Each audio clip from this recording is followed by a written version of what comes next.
নাহমাদুহু ওয়া নুসাল্লি আলা রাসূলিহিল কারীম, আম্মা বাদ। সম্মানিত দর্শক, আমি আপনাদের সামনে হাজির হয়েছি একটি গুরুত্বপূর্ণ প্রশ্ন নিয়ে। আমার এক প্রিয় ছাত্র নাঈম আহমদ কুমিল্লা, তিনি জানতে চেয়েছেন, হুজুর, যদি কোনো ব্যক্তি সাহরি খাওয়ার পরে মুখে পান নিয়ে ঘুমিয়ে পড়ে অতঃপর সুবে সাদিক হয়ে যায়, এমত অবস্থায় তার রোজার হুকুম কি? আসলে অত্যন্ত গুরুত্বপূর্ণ একটি প্রশ্ন, যেই প্রশ্নটি আমাদের সিলেটবাসীর জন্য অত্যন্ত জানা আবশ্যক। যদি কোনো ব্যক্তি সাহরি খাওয়ার পরে পান মুখে নিয়ে ঘুমিয়ে পড়ে অতঃপর এমত অবস্থায় সুবে সাদেক হয়ে যায়, তাহলে তার রোজা ভঙ্গ হয়ে যাবে।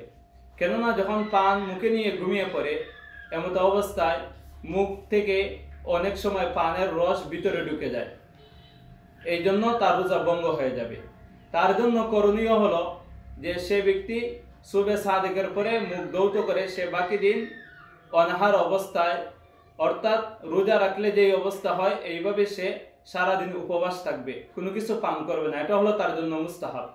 আর পরবর্তী সময়ে ওই রোজাকে সে ব্যক্তি কাজা করে নিবে, তার উপর কোনো কাফারা ওয়াজিব হবে না।